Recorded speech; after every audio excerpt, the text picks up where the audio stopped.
Pour commencer, je voulais vous remercier tous d'être venus à ce colloque, donc Nos Sœurs les Plantes, hein, qu'on espère va intéresser. En tout cas, le programme pour nous est alléchant. Juste en quelques mots d'introduction pour l'organisation de ce colloque. En fait, ce colloque, il a été organisé par le Centre des politiques de la Terre, qui est une initiative de l'Université de Paris. Et donc, ce centre de politique de la Terre, il a pour vocation de rassembler des chercheurs de tout horizon, donc dans des approches interdisciplinaires, pour se questionner, bien sûr, sur les politiques de la Terre, c'est-à-dire pour se questionner sur tout ce qui est les transitions socio-environnementales que l'on doit affronter à l'heure actuelle.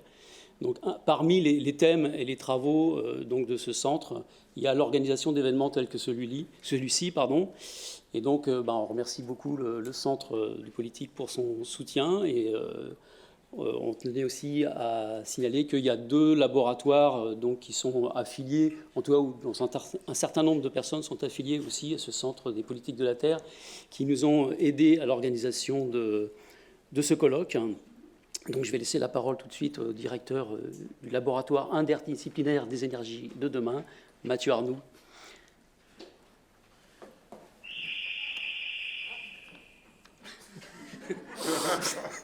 Bon, avant que le bâtiment ne se mette à protester de nouveau, je suis extrêmement content et très très très frustré de devoir me contenter de vous saluer et puis à un moment de m'éclipser le plus vite possible pour faire des choses administratives et réellement déprimantes. Mais je suis frustré parce que, comme quelques-uns le savent, je suis pas biologiste, pas géographe, je suis historien du Moyen-Âge, donc a priori, ça n'a absolument rien à voir. Mais pour un historien du Moyen-Âge, Nos Sœurs les Plantes, on se dit, est-ce que c'est une citation du Cantique des créatures ou pas?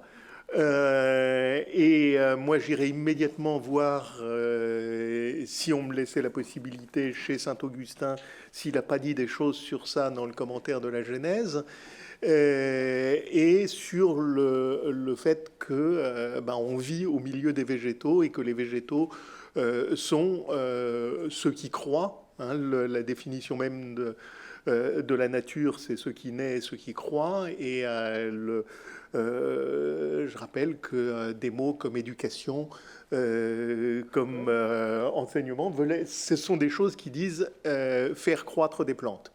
Donc il y a là quelque chose qui est... alors est-ce que c'est de la sororité?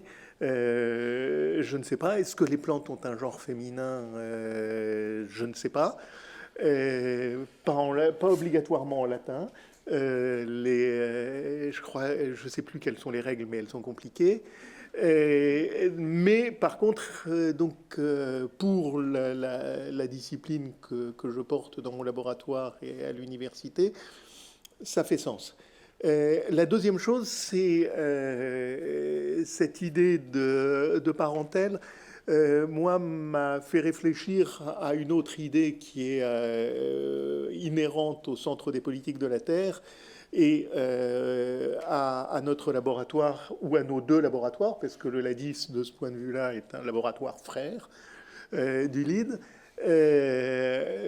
C'est le fait que l'interdisciplinarité est d'abord amitié entre les disciplines, pas obligatoirement parentèle. On ne va pas rentrer là-dedans parce qu'on ne sait pas du tout quel serait le lien de parenté si on ne trouverait pas des liaisons extrêmement adultérines et douteuses. Mais par contre, l'amitié, oui, entre les disciplines.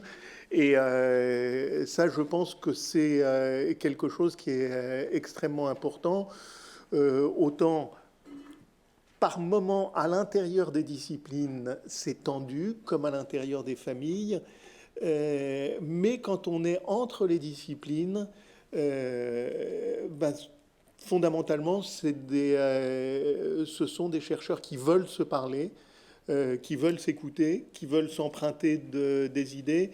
Et ça, c'est autrement plus intéressant. Donc l'idée d'une parentèle avec Nos Sœurs les Plantes débouche pour moi avec l'idée d'une d'une amitié entre nos thèmes de recherche et nos domaines de recherche.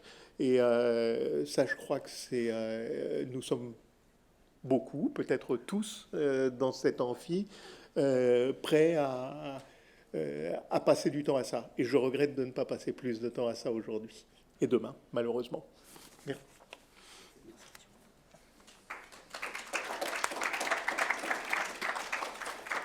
Donc, je ne suis pas Thomas Lamarche.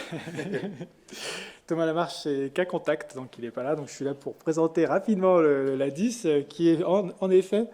En fait, je pense qu'il y a des liens de filiation, je pense, qui sont assez forts avec le LEAD, et surtout sur les questions d'interdisciplinarité. Et c'est vrai que le LADIS, c'est un labo qui a 25 ans et qui est créé en fait d'une union entre des sociologues, anthropologues et des géographes.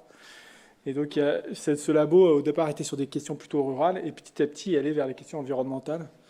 Et je dirais que c'est la face, en fait, ici, le LADIS, c'est la face sciences humaines ou sciences inexactes sur la question des plantes noceurs. En fait, ce qui est intéressant, je pense qu'on voit bien qu'on a réussi, le colloque marie bien, en fait, des approches de sciences dites exactes et des sciences humaines. Et donc, c'est vrai que je dirais que le LADIS a une expérience, mais elle s'aboutit aussi avec le lien qui se fait ici avec le LEAD, dans lequel, comme il y a, je dirais, un peu plus de chercheurs en sciences, il y a des chercheurs en sciences exactes, qui fait que, voilà, on a ce projet, c'est vraiment un lien, en fait, c'est essayer de se parler, et ça, c'est important, je pense, aujourd'hui, entre disciplines, essayer de se parler, de se comprendre, mais pas d'aller prendre des méthodologies des autres, non, ça, c'est surtout pas ça qu'on veut, c'est, en fait, d'essayer de dialoguer entre disciplines et entre